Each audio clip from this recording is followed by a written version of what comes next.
Ain't nobody stopping. Ain't nobody stopping.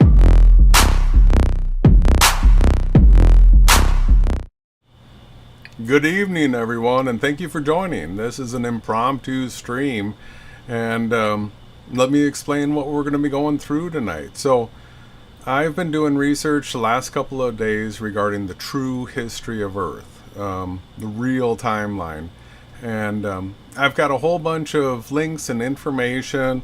I've been putting it together in a spreadsheet, and what I want to do is I want to start the conversation. I want to get this going where I get this information out there. The people that are interested in it are going to have the opportunity to check it out, and what I'm looking for is I'm looking for the opposing viewpoints. I'm looking for the people that have different information, because our goal here is to come up with the most accurate timeline from Adam and Eve up until right now. Know how many that years is, what cycle we're in, all that kind of stuff. And in order to do that, you're going to see that there's conflicting information. But one point that I want to really draw clear to people is that we're looking at under 6,000 years. We're getting close to the 6,000 year mark, and I want to show people tonight just how close that is. So this is going to have to do with the Shemitas, with the Jubilees, and where we might be in that cycle. So since 2017, we have been looking every festival period for the beginning of the Great Tribulation. That's our hope. We're looking forward to the destruction of this world, and we're looking forward to Christ's millennial reign, right? So we're going to be talking about that 1,000-year reign, what day it's on. We're going to be talking about what day we're on right now. I don't want to spend too much time on camera. The whole purpose of this stream is to get a bunch of this information laid out there, get the conversation started, so that as a group we can continue to fill in the pieces. So one of the things I like about with the tech that we have now, once you make a spreadsheet, as we straighten things out, this is what we did with the true Hebrew calendar, as far as new moons and when the Sabbaths are, and how the 13th month is intercalated and all that kind of stuff. So we've been working at laying the rules for the Hebrew calendar straight for everybody to see and understand. And now what we want to do is we want to take a look at the 6,000 year timeline and see where we're at on that.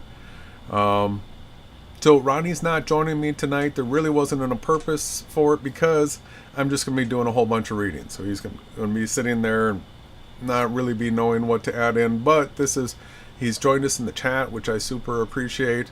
As we go through this information, as we process this, we're going to see that the year 2022, the year 2023, these are the interesting years that we're going to be taking a look at. So I've created a spreadsheet that I have a link in the description box. It's right after the first paragraph. So it's on a Google Drive. You can access this. And what I want is for people to add their input so that we can make this the most accurate calendar and then share it far and wide. So I guess without too much more ado, I'd rather get into the information. This right here is going to be more of a study, and then at some point what I'd like to do is make a condensed video that is the true history of Earth in something like a 20-minute video package that hits all the highlights. So let's get into the information here, and I'm going to be keeping an eye on the chat. So if people aren't understanding what we're going through and need some help with that, and if you have some input that you want to share, this is open for challenge, because we want to go through all the information relevant to this topic to get it right. So let's get over to a screen share here. And I just got to get my camera out of the way.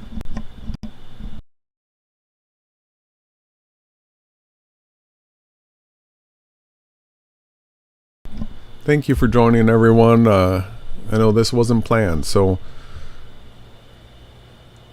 let's make sure this shows up. It looks like it's come through.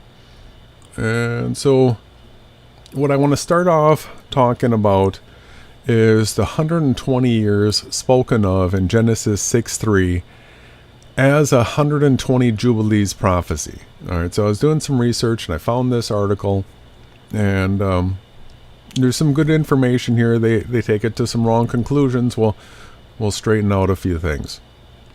So if you're not familiar to this topic, this is a great place to start.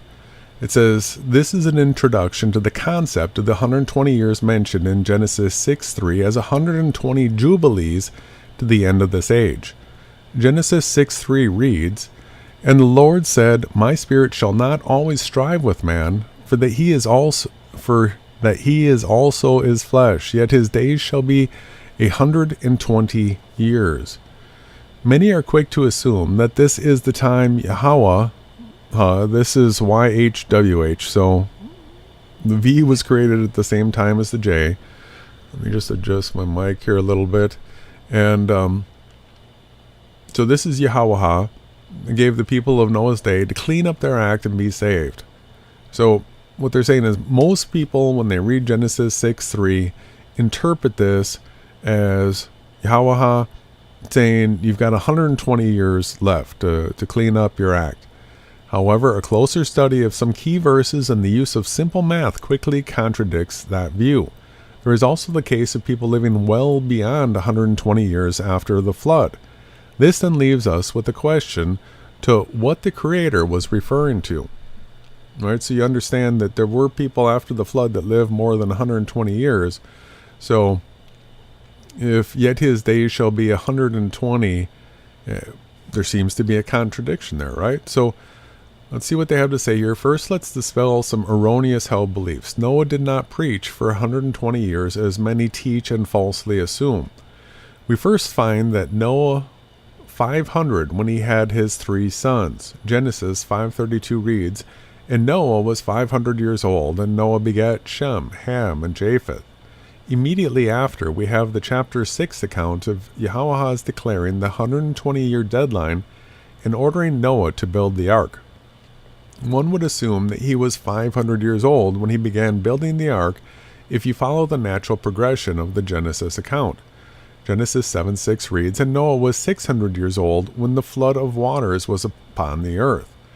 Following the natural progression of events, Noah begins to build the ark at 500 years of age and enters the ark at 600. This only gives us a total of 100 years. What happened to the 120 years that Yahawah was going to give man on the earth? We have the 20 years unaccounted for, or do we? The Creator means what he says, yet his declarations didn't fall in line with what we expect them to mean. One classic example is the warning to Adam in the Garden of Eden. So we understand that Adam was told that he would die in that day, right? "For in that day thou eatest, thou surely shalt die." But then we learn about a day being 1,000 years. All right, so we'll keep going here. "For in that day that thou eatest," he was referring to 1,000 years. Adam did not die that same day that he ate of the forbidden fruit. Instead, he lived up to 930 years of age, just short of reaching a millennial day. So here we are talking about the timeline from Adam to Eve, and we're hearing about Adam's age, right? The first man lived to the age of 930 years, short of 1,000. So the Creator wasn't lying when he said that you would die this day, because he was referring to a day as 1,000 years. So you start to see that the 120 years are not directly connected to the life of Noah, since the scriptures only give a 100-year account of his life before the flood. However, they are more directly tied to Adam. In fact, the 120 Jubilee count starts with Adam and the creation. In Genesis 6:3, the word man is from the Hebrew Adam. So the verse is more likely referring to Adam, since all mankind originated from him, and the 120 years is inclusive of all generations beginning with Adam. So now let's continue to explain the 120 Jubilees and the millennial week concept in further detail. First, we need to look at the biblical pattern of sevens in the scriptures. We start with 7 days of creation, where we get our 7 days of the week. The seventh day was set apart and sanctified. In Genesis 2:2-3, we read, "And on the seventh day Yahawah ended his work which he had made, and he rested on the seventh day from all his work which he had made. And Yahawah blessed the seventh day and sanctified it, because that in it he had rested from all his work which Yahawah created and made." This is the day we call the Sabbath or Shabbat, and its keeping is still relevant today. The next instance of biblical patterns or cycles involves a 7-year cycle where, you guessed it, the 7th year is special once again. This 7th year is called the Shemitah in Hebrew. The word literally means to release. It was a time where outstanding debts were waived or forgiven. Leviticus 25:4 reads, "But in the 7th year shall be a Sabbath of rest unto the land, a Sabbath for the Lord. Thou shalt neither sow thy field nor prune thy vineyard." Now the 7-year cycle is part of a larger cycle involving sevens, 7-year cycles. Another way of explaining this is to count 7 Shemitahs. Once the 7th of these 7-year cycles, 7 Shemitahs, is complete, this begins the 50th year, which is called a Jubilee. The Jubilee began during the beginning of the fall feast of the 49th year. Leviticus 25:8-18 reads. Alright, so I'm going to skip the reading of these scriptures right here. Absolutely read it, do the study, but I want to jump to some of the conclusions here. He says, "Now we look at 2 Peter 3:8. But beloved, be not ignorant of this one thing, that the day is with the Lord as 1,000 years, and 1,000 years as one day." All right? He's saying, don't be ignorant of this. So that's one of those wake-up calls. Pay attention. Are you starting to see the pattern now? The Bible is full of examples where Yahawah used patterns of 7 to complete his agenda. The number 7 is symbolic of completion. Now the next logical step to the pattern would be to count every millennium as a day. According to the biblical history, we are to arrive at the end of the 6th day. That means we are on the 6th day of Yahawah's millennial week. If the pattern continues, then we will have a millennium of rest. The millennial week will be an exact copy of the 7 days of creation, the 7 days of the week. So how do we know if we have reached the end of the 6,000 years?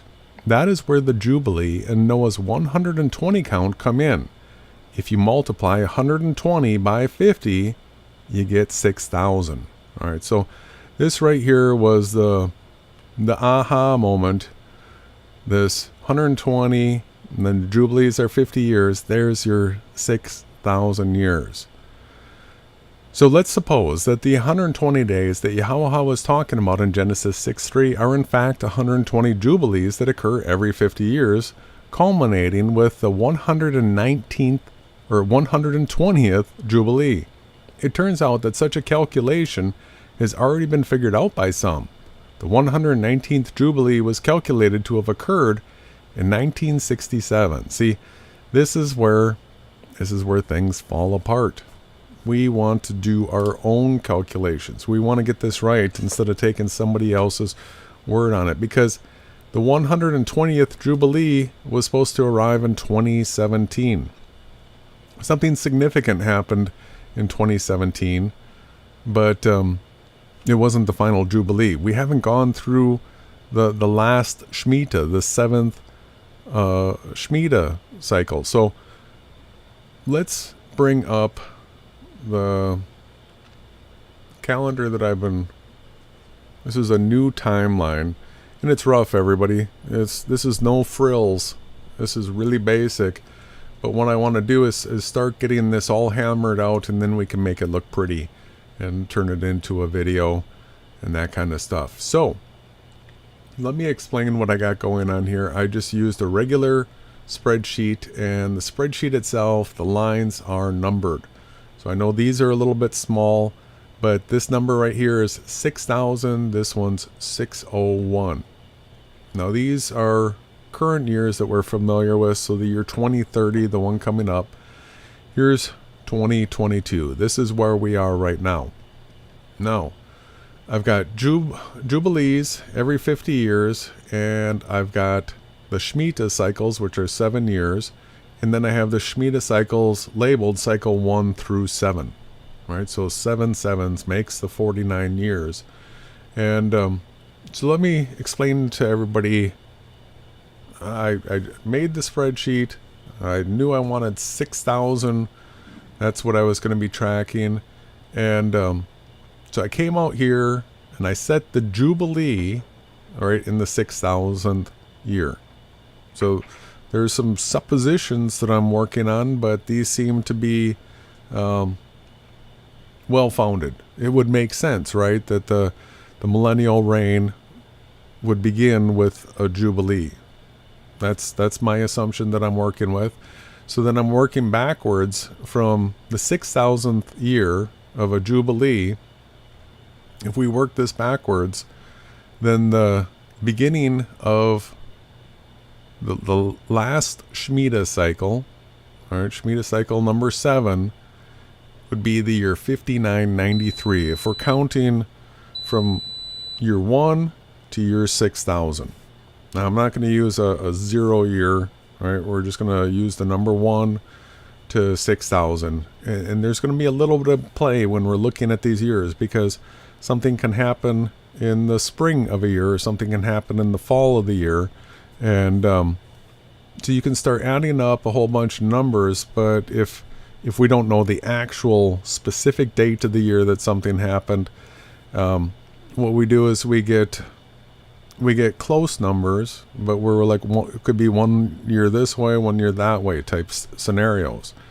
And so this is all a refining process where we're starting in the rough and we want to fine tune it and just make it as dead on exact as we possibly can. So if we work our way backwards here from the year 6,000, then we can start assuming that in the year 5,950, there's going to be a Shemitah. So scroll up here, Jubilee. So this last Jubilee, the 119th Jubilee, I have landing with the year 1980. Now, originally I was thinking, I had been hearing from people that 1980 was a Shemitah year. All right, but that might not actually be true. Let me show you the rationale here. If we're going with a Jubilee at the 6,000th year, this is the beginning of Christ's millennial reign. So this lines up with the year 2030. Now we've heard plenty from the New World Order about Agenda 2030. So if we take our 7 years back here, we actually have a Shemitah cycle number 7. We have it beginning 2023. So let's pay attention here. Which year is it that the land lays was unplanted? I forget the word for it. Fallow or something like that. It's the 7th year. So you count 1, 2, 3, 4, 5, 6, and then it's the 7th year that you don't plant.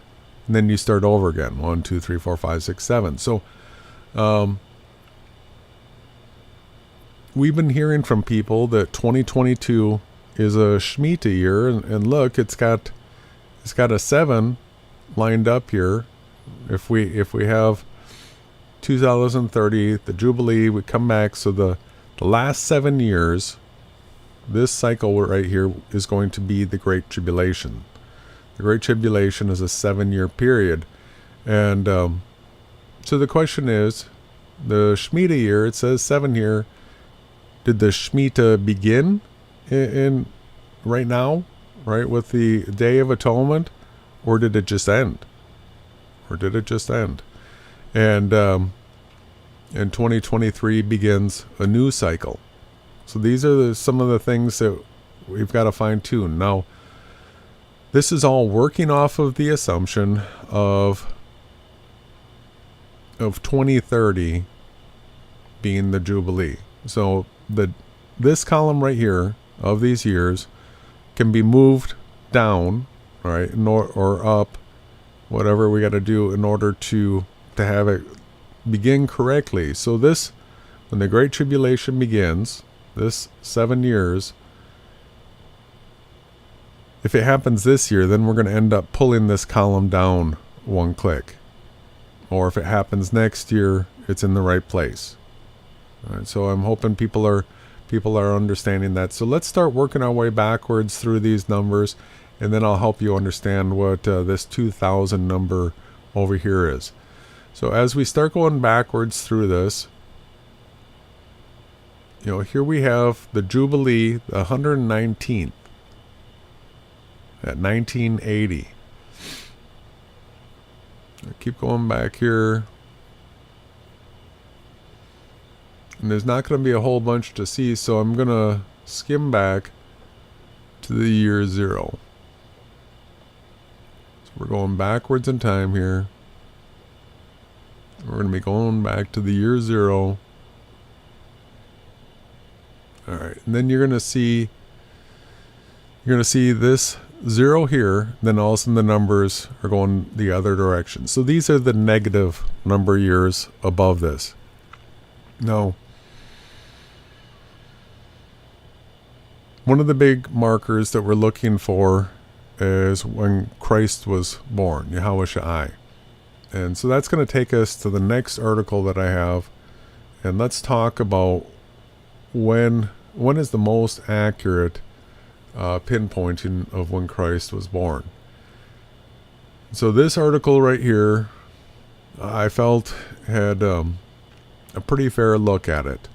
You're going to hear the common response, and then you're going to hear what do the real scholars think. So what year was Yahawahashai actually born? If our calendar is broken up into BC, before Christ, and AD, Anno Domini, the year of our Lord, doesn't that mean Yahawahashai was born in year 1?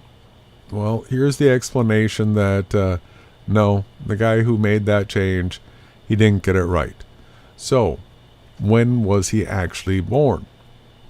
What year was Yahawahashai born? Here's why many scholars say Yahawahashai was born between 5 and 6 BC. Calculating the year Christ was born. In those days, a decree went out from Caesar Augustus that all the world should be registered. This was the first registration when Quirinius was governor of Syria, and all went to be registered, each to his own town. And Joseph also went up from Galilee, from the town of Nazareth to Judea, to the city of David, which is called Bethlehem, because he was of the house and lineage of David, to be registered with Mary, his betrothed, who was with child. So, this familiar passage, while there is some scholarly debate on that matter, many date Quirinius' declaration of the census in 8 BC and believe that it would have taken a couple of years for the decree to be executed. Additionally, we know from Matthew that Herod sought to have the child spoken of by the Magi killed. Yahawahashai's family fled. So we know that Yahawahashai had to be born before the death of Herod, and historical evidence suggests that he died in 4 BC. This means that Yahawahashai would have been born after 8 BC and before 4 BC. Therefore, a birth date of 5 or 6 BC can be determined. So checking the math.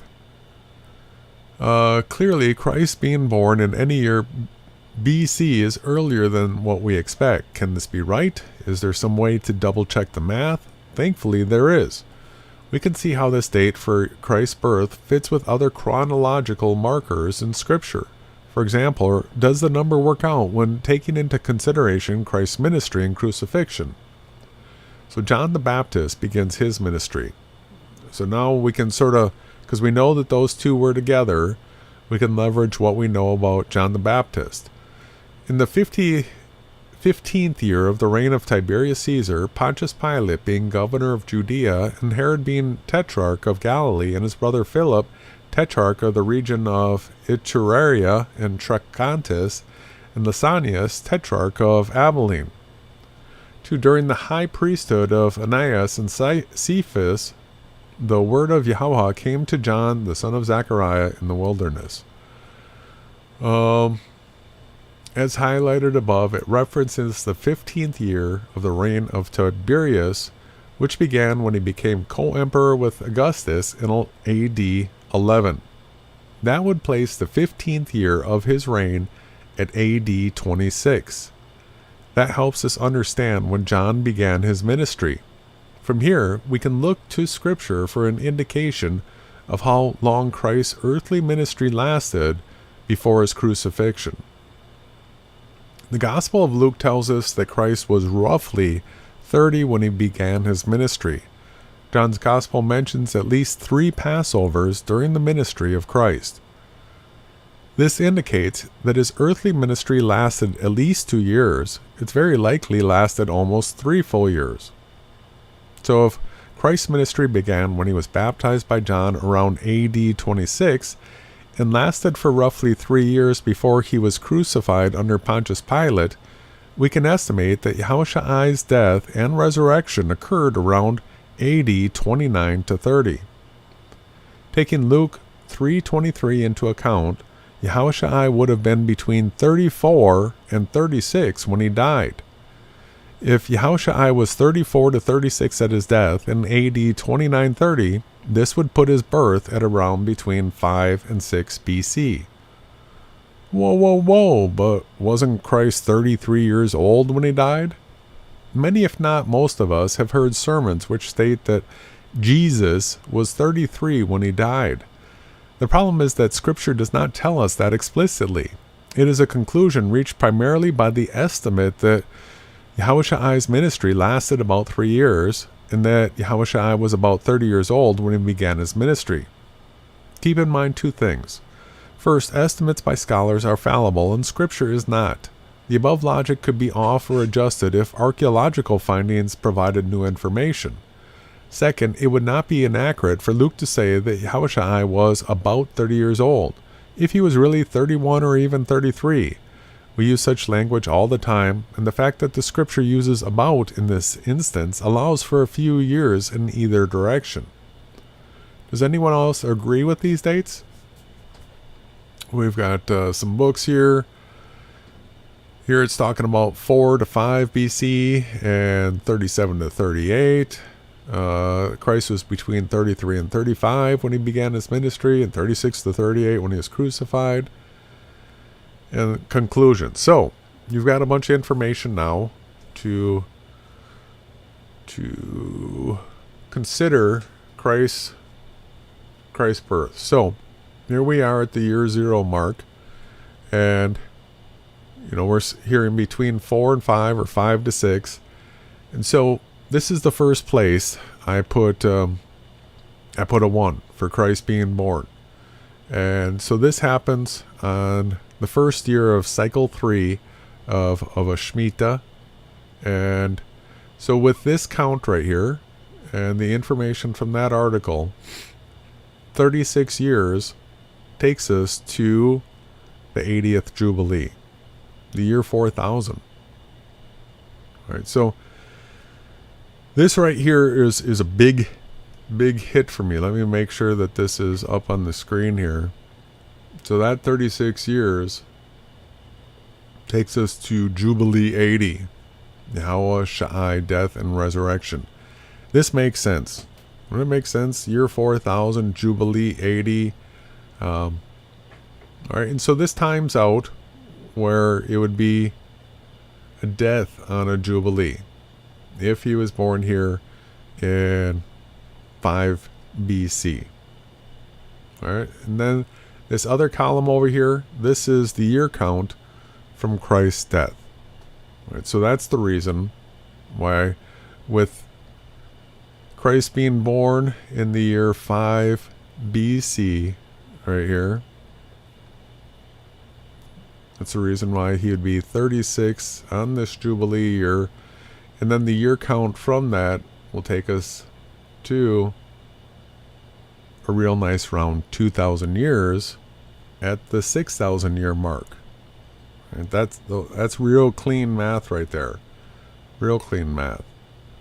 So, now we've taken a look at the last 2,000 years, and now we want to take a look at, well, where does that put the beginning of time? All right, so where would the beginning of time be? Adam and Eve. Here we are at the year zero mark, and now our numbers are counting up this direction, right? So these are minuses to us now. I'm going to scroll all the way up.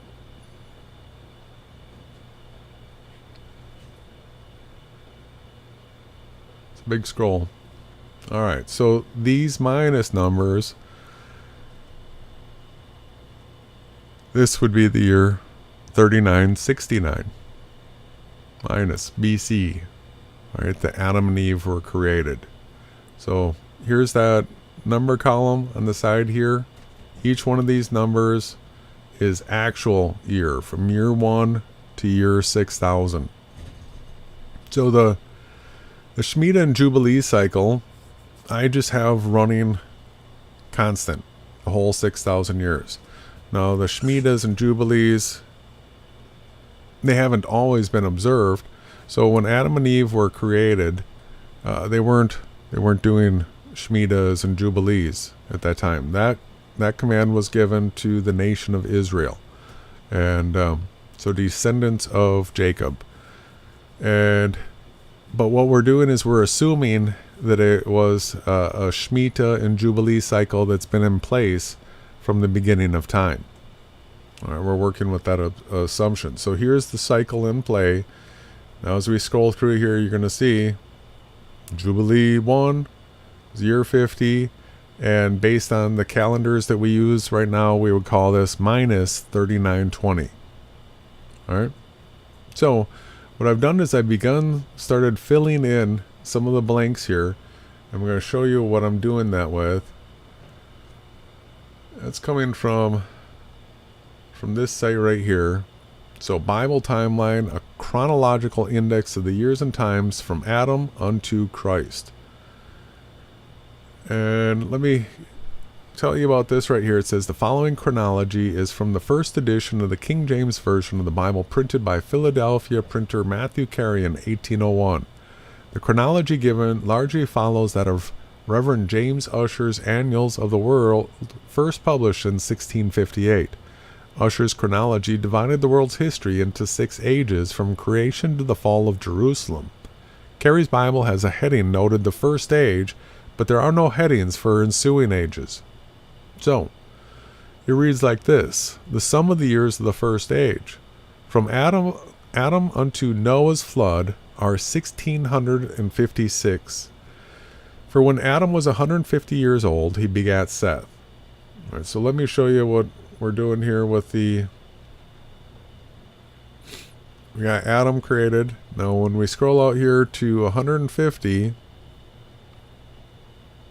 Seth born. All right, and this is simple because the Jubilees are 50 years, and Seth was born when Adam was 150. He was born on Jubilee 3. All right, that's that we know. Now if we start going through the list here, Seth being 105 begot Enos. Enos being 90 begot Canaan. Canaan being 70 begot Mahalalel. Mahalalel being 65 begot Jared. Jared at the age of 162 begot Enoch. Enoch being 65 years begot Methuselah. Methuselah at the age of 187 begot Lamech. Lamech being 182 years begot Noah. Noah at the coming of the flood was 600 years old, as appeareth in the 7th chapter of Genesis. Now here's the problem that I have. Here I am going through a spreadsheet, starting with year 1, and I added up all these years, and they don't add to 1656. All right, they don't. It's like 1676. And so as I was doing some head scratching on that, and one of the things that you can say is, well, each one of these, if you say it's 105 years and 90 years, if this is rough and there's the inclusion of a 6 months here or the exclusion of 6 months there or 9 months here, or all those types of things, but at worst you would be off by a year for each one of these. And there's 1, 2, 3, 4, 5, 6, 7, 8, 9, 10. So you would expect to only be off by 10 years, but it's actually a number that's more than that. So what I did here is I laid them all out. So you got Seth born. So we're scrolling through here. We got Enos born. This is the year 255 from the beginning of creation. You got Canaan born, year 345. You got Mahaliel, year 415. You got Jared born, 480.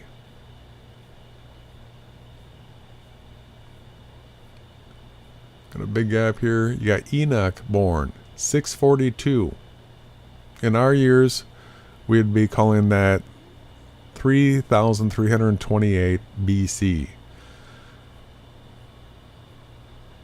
We got Methuselah born. Now, Methuselah lived to be the oldest, but he was born in the year 707.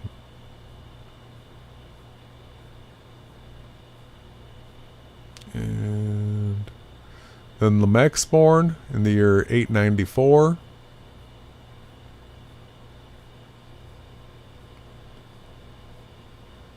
Then Noah's born in the year 1076. Now remember, this is a big scroll here because 600 years Noah lived before the flood. So we're scrolling, looking for the flood here.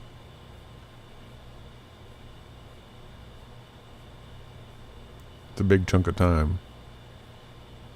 Alright, so flood begins. These are some of the key numbers that we really want to know. So the flood begins in the year 1676. If we're using our common era numbers, this is the year 2294 BC. All right, and the flood is a little over a 1 year event, so the flood's over. Now, if we go back to that article that we were looking at, even though we've got a couple of discrepancies, all right, as far as how this adds up, let's look at the next age of how we actually count from Adam to now. So, the said flood of Noah unto Abraham's departing from Chaldea were 422 years and 10 days. For the said flood continued 1 whole year and 10 days. Shem, which was Noah's son, begot Arphaxad 2 years after that. Arphaxad begat Salah when he was 35 years old. Salah, being 30 years old, begat Eber. Eber, at the age of 34, begat Peleg. Peleg, being 30 years, begat Reu. Reu, being 32 years, begat Serug. Serug, being 30 years, begat Nahor. Nahor, being 29 years, begat Terah. Terah, being 130 years, begat Abram. And Abram departed from Chaldea when he was 70 years old. These accounted are 422 years and 10 days. When I added it up, I think I actually had 423. So this is another one of those areas where what I've done is now from the year 1679, from the beginning of creation, I've got that same list here spread out. So we're going to go through all those characters. There's Terah. This is Abraham's dad. He's born on the 7th year of a Shemitah cycle. And what we're looking for is Abraham. He is called Abram at first. So he's born 2029 from counting from creation. So we've got the 2000 mark. Here's Abram. Back here is Jubilee 40. Right? We saw how Jubilee 80 was when Christ was here. So here in the Jubilee 40 cycle, few years, the year 2029, Abram's born. Now we come through here. Then Abraham departs Chaldea. Abraham departs Charan. So we're dating. So far we've gone from the first man to Abraham. Now his son Isaac's born in the year 2129. Jacob's born in the year 2189. So remember, these are the BC years. Now with us being in the year 2022, we look back to the year 0 of the time when Christ was here, and that's like 2,000 years. So this is less than 2,000 years the other direction. Right? Jacob was within Christ, within 2,000 years of Christ, just beforehand. So I'm trying to help people see that all the years of mankind are accounted for in the scriptures. Right? A lot of people tell you the Bible's not accurate. It's actually got an accurate history from the creation of man to us now. So we got Korath born, Amram born, and then Moses born. So this right here I find interesting. The way it lays out, and remember, we're trying to fine tune this. This can be, a year here, a year there. There's discrepancies from secular authorities, and we want to get this right. But the way this landed is Moses being born 2449 or 1521 BC. Now it's landing on the 7th year of a Shemitah cycle. This is the year that the land lays fallow. Or you're not supposed to plant it. Not sure I'm using the right word. And then, so we don't, Ronnie might be able to say in the chat, when Moses was born, as far as the Hebrew calendar day, was he a trumpets or a tabernacles, or what do we know when Moses was born? Was he a spring baby, a fall baby? Because this 7 takes place right in the fall, when the Day of Atonement takes place. This is when the Shemitah cycles change. This is when the Jubilee cycles begin. So this being born on a Shemitah year, this would be the year that was implanted. And then after this year, then would be the Jubilee year. So it looks like Moses was born either on the Shemitah before Jubilee, or possibly we're off by a year here, and he was born on the Jubilee. Alright, so Moses, a big character in Israel's history, departed with the Israelites from Egypt. This would be the year 2529, counting from creation, or 1441 BC. Moses in the wilderness, 40 years. The year 2569, or 1401 BC. Joshua ruling for 40 years. Ehud. So this is all going back to this article. So from Abram's departing from Ur in Chaldea until the departing of the children of Israel are 430 years, gathered as follows. Abraham was in Charan 5 years and departed in the 75th year. Begot Isaac when 100 years old. In the 25th year of his departing, Isaac begot Jacob when he was 60 years old. Israel was in Egypt 220 years. Talking about Jacob. Then deduct 80 years from this, for so old was Moses when he conducted the Israelites from Egypt. So the rest of the years, that is to say 130, are divided between Amram, Kohath. The Kohath begot Amram at the age of 67. Amram being 65, begat Moses, who in the 80th year of his age departed with the Israelites from Egypt. So this is that time period, the 430 years. Now, some of this is really confusing. I was chewing on this, the Israel being in Egypt at 220 years, and then dividing into the 130. So at this point, I started getting bogged down, thinking that I might be going off track. And so then there's other ways of doing this as well. So I did keep it going. Moses, Joshua, and then you have this is the time of the judges. So then you have Ehud, Deborah, Gideon, Abimelech, Torah, Jer, not having a captain until the 18th year of Jephthah, and 6 years for Jephthah, Ibazan 7, Elon 10, Samson 20 years. So you have this time period. Samuel and Saul reigned 40 years. David was king 40 years. Solomon, in the 4th year of his reign, began the building of the temple. So let's go through that period in the chart here. And so here's the judges with, we got Deborah, Abimelech, Tola, oh, see, here's where they started crisscrossing. So we're usually within about 10 to 15 years of a crisscross. And then I'll show you the way I started to straighten this out. Because once you get to David, a lot of people know about David. And there's pretty solid look at when David became king, when he was born, all that kind of information.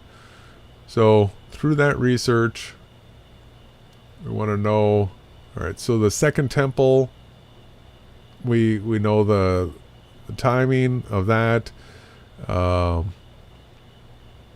between 516 BCE and 70 CE was the first temple. Then King David. So he was a righteous king, King David, from 1040 to 970 BC. 1040 to 970 BC. Let's see how that works.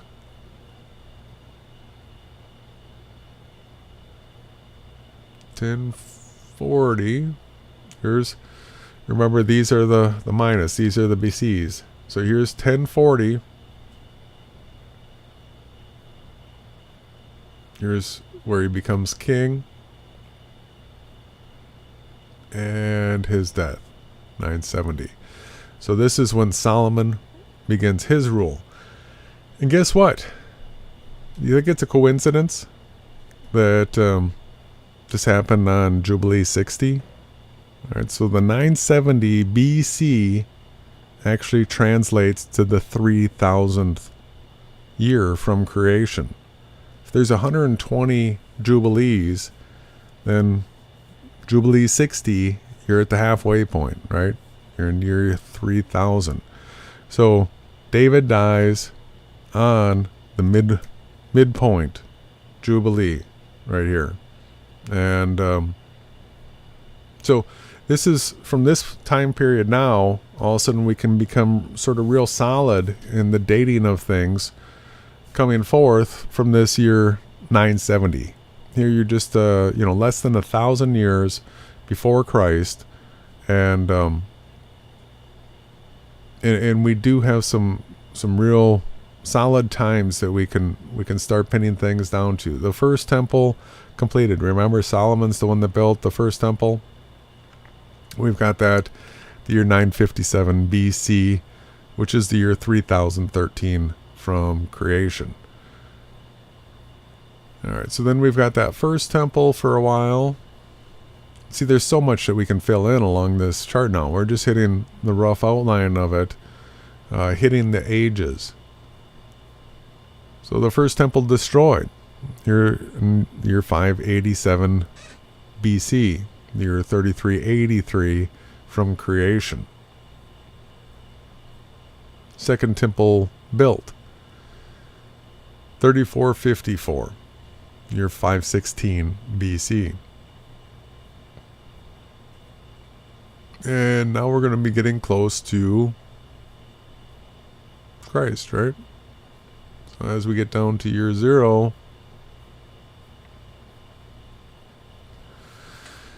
actually 5 BC is where we have it lined up right now. This is where Christ would be born.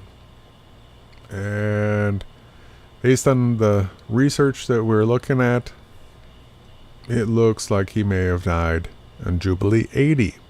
So these significant Jubilees having fulfillments, it makes sense to me.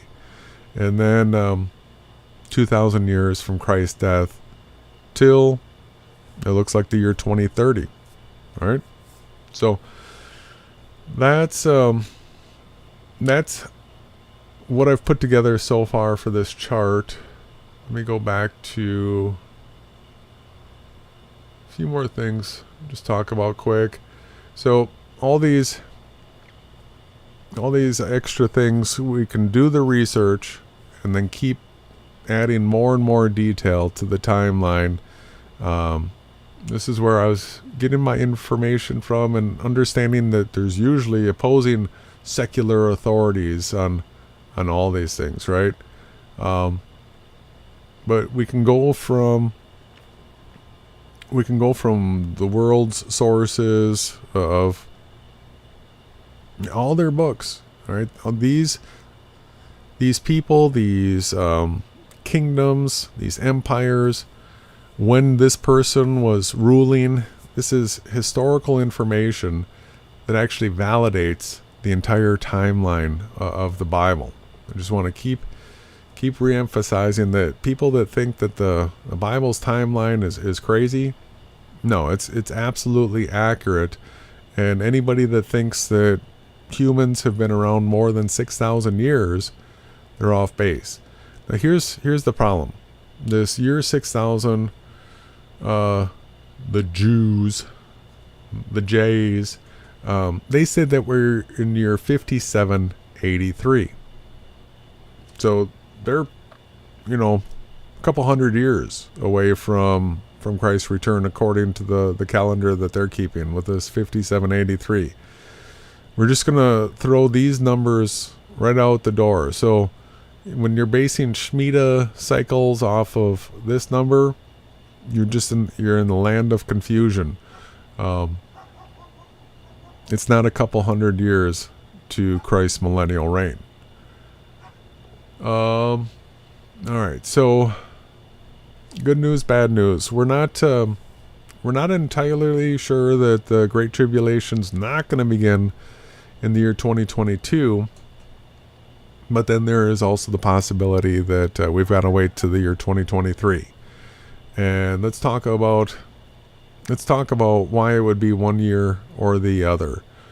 So the year 2017 is a critical year because that's when the Revelation 12 sign took place. That was September 23rd, 2017. And it really marked the beginning of Ronnie and my Watchman ministry, where in the beginning of 2017 we learned that this sign was going to be coming, and then we intently followed it. And at the same time, there was a total solar eclipse that was heavily talked about, the Great American Eclipse. So we went and checked out the eclipse at the intersection of where the next eclipse 7 years later is going to take place.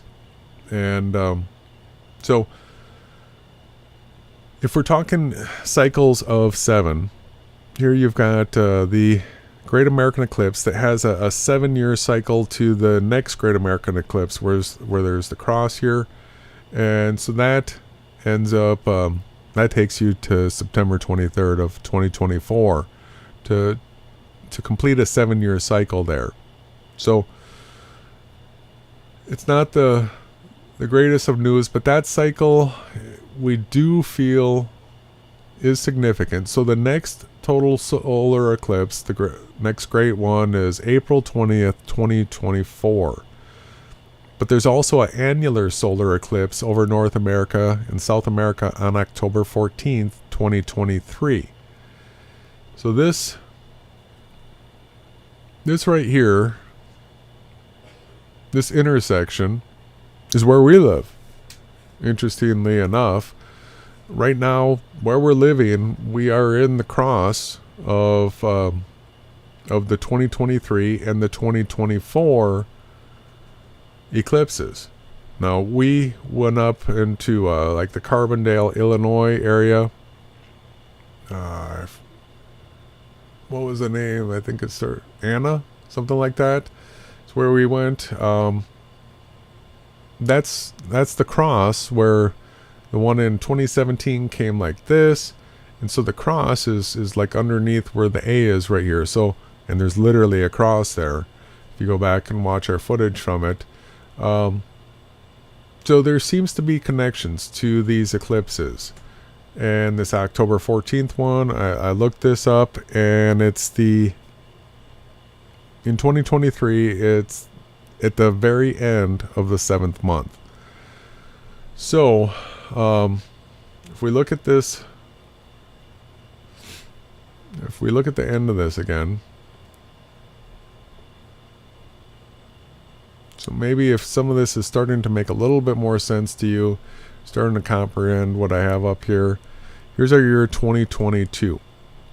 And the way everything's lined up right now, that has a 7 associated with it. This would be a Shemitah year, right? The year that you don't plant. And then the 2023 is lined up with the first cycle of the last cycle, cycle 7. All right, so the 7-year time period here, this would be the Great Tribulation. So there is the possibility of Great Tribulation beginning 2023, and then the Jubilee being 2030. This would be the beginning of Christ's millennial reign. If it begins this year, then all that means is we just have to take this column right here and just drag it down one spot. Right, so then the Jubilee would be ending at 2029. And so we're constantly watching and waiting. In fact, here we are at October 9th. It's October 11th is when Tabernacles begins. So sundown on the 11th, this coming Tuesday, is when Tabernacles begin. And that's an 8-day feast celebration. The 8th day is Shemini Atzeretz. This is the time associated with the prayers for new rain. It could also be the time associated with the rain being cut off. So I'm not saying that our hopes for the Great Tribulation beginning this year yet are dashed. We would have to have gone fully through Tabernacles for me to start feeling like the hopes of a Great Tribulation beginning this year would have been dashed. But just want to show people what it would look like if we went to the year 2023. Saw a little bit of predictive programming regarding this just today. So Kanye West was on Tucker Carlson talking about White Lives Matter. He was sporting the 2023. I find it interesting. I mean, it's not an election year. Why support that? So what is it? Is 2023 the 322? Is it the Skull and Bones? Did Skull and Bones come up with the 322 because the year 2023 is important? It's possible. It's possible. Oh, it should say 2022. Now here's where it's going to get interesting, everybody. If you're a nerd like me, buckle up, because this right here is some good nerd material. But what this is the chart of all the world powers for the last 4,000 years. All right, so let's see. I don't think I can show you all the way to the bottom right now because of the way. How am I going to do this? I have to pull that page up.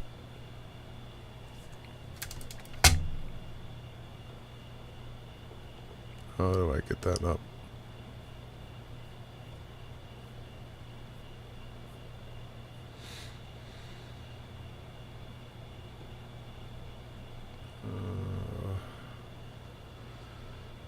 All right. So now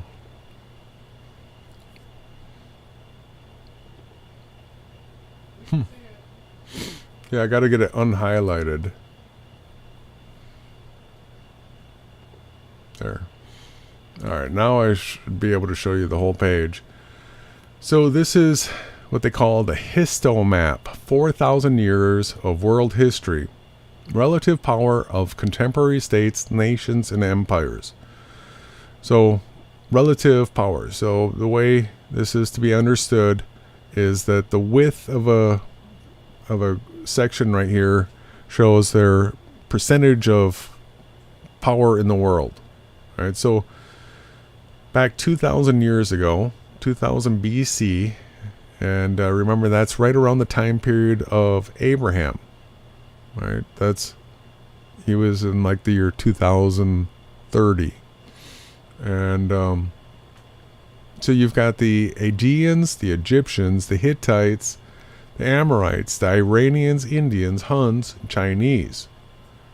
So there was what, 1, 2, 3, 4, 7 major world powers back at the time that Abraham was born.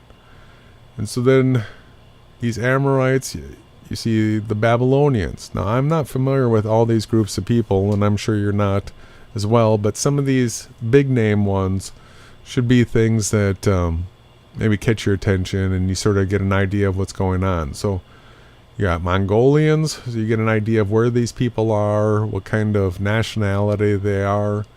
The Iranians, and so this Egyptian, this pink is going through here.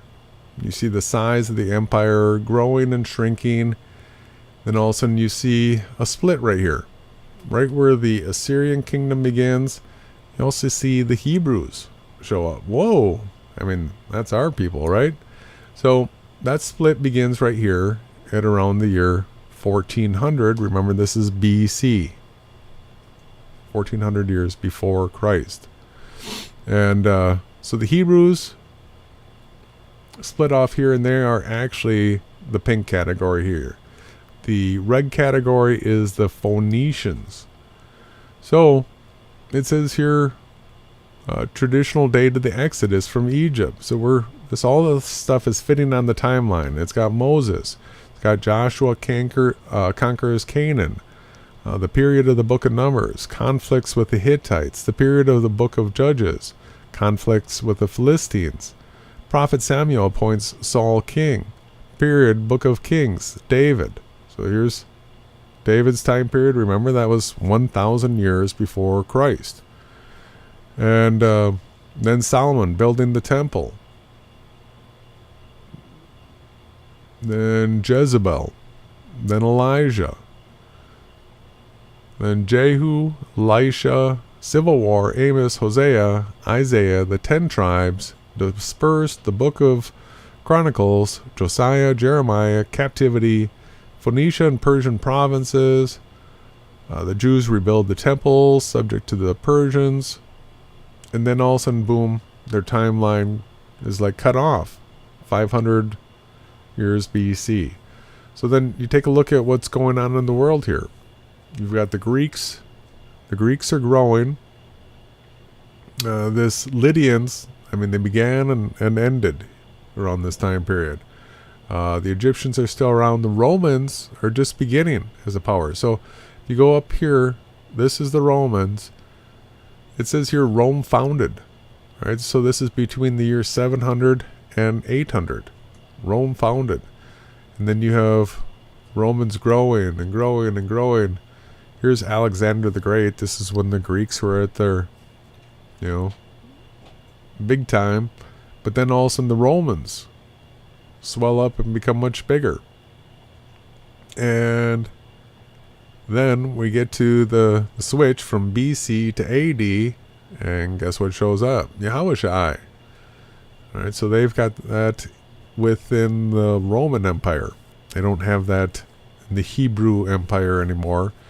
And so then you see the size of the Romans, and then the Roman Empire begins its shrink, and then it comes down to this split right here where Western and Eastern empires, and all of a sudden there's this breakup, and all of a sudden there's a new people that spring up at this time period, and you have the Arabs, and you have Muhammad, and you have Islam, right? And the Arabs and the Persians.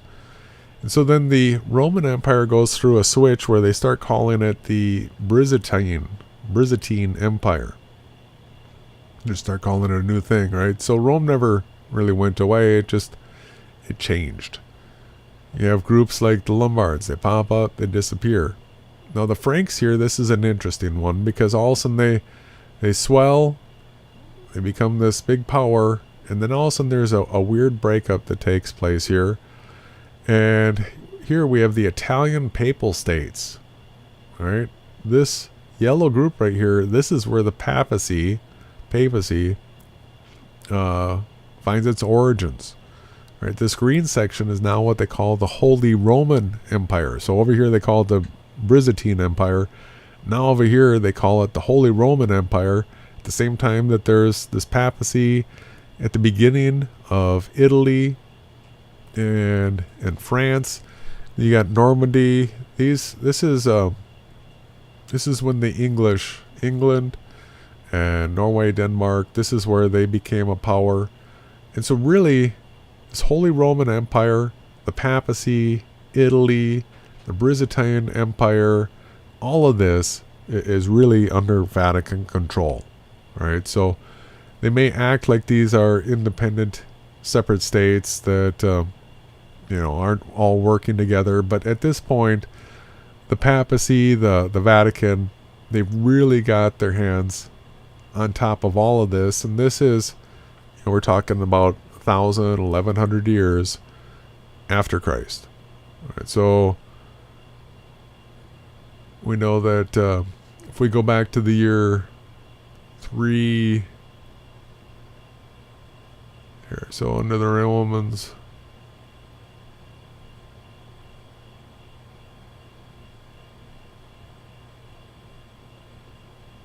yeah, so here they, between the year 350 and 300, they have the first general council of Nicaea. So this is where the forefathers of the Vatican started winning their cases. This is when the Trinity was established. This was when Easter was established. This is when they started taking out books from the Bible, saying that they're not canon anymore. So the Holy Roman Empire, the Byzantines, the papacy. See, this is what has all transpired since Christ.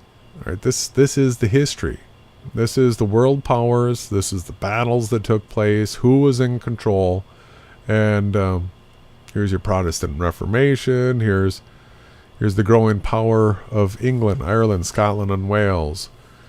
They have the United States broken off into its own little groups, the Latin America, British Empire, continental European powers, the USSR, Asiatic powers. So the point that I want to make here is that from where we are right now, right, we can see exactly these powers, how we've gotten here. Now we can actually work our way back through history. Each one of these little bullet points on here, something that you can research to find the timeline, and you can work your way back through history. You can get back to the time of Christ here, right around the year of 0, and then you can work your way back another 2,000 years through what we have in recorded history. Now the interesting thing is they only go back 2,000 years BC, because it's not too much later after that, and then you get to the flood. All right, so the world was cut down to 8 people, and it had to grow back out of that 8. So the time of Abraham, there's only 500 years of population growth. I'm trying to remember here. If we go back, Abraham was around the year 2000. Let's go up here to... Yeah, Abraham was born here. And the flood. When was the flood? That was in 16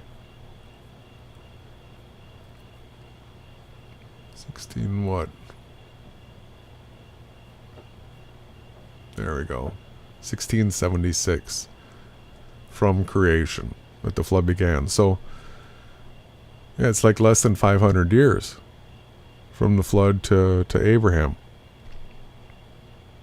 There's just enough time for these peoples to grow and turn into the nations that they did. So the Aegeans, the Egyptians, the Hittites, Amorites, Iranians, Indians, Huns, Chinese. Right? They had about 500 years to get to the point that they were from the flood. So people that think that Earth is billions and billions of years old and that humans are millions of years old and out of Africa and all these nonsense things, believe it or not, the scriptures have a timeline where we can pinpoint with accuracy from Adam to where we are now, and it looks like we might be 5,993. All right, 92 or 93. Let's take a look again at the end of this. We know the Great Tribulation hasn't begun yet, so that's going to be this last 7-year cycle. That's 5993 when the Great Tribulation begins. So we're either in that this year, if we still have the Great Tribulation begin this fall, or if it's next year, that's the year 593. All right. So this is the beginning of the research on the topic. I'm hoping for people's input on it, and we'll start adding a whole bunch more stuff to this timeline and fill it out and make a nice video out of it to share with people, the true history of Earth from Adam till now. So I appreciate everybody that joined in, and so we should be live Tuesday night. We'll probably go live at the beginning of Tabernacles. So hope you all have had a great weekend. We'll see you soon. Thank you for joining. I'm going to leave you with a little bit of an outro song, just in the research documentary type genre. Have a great one, everybody. Good night.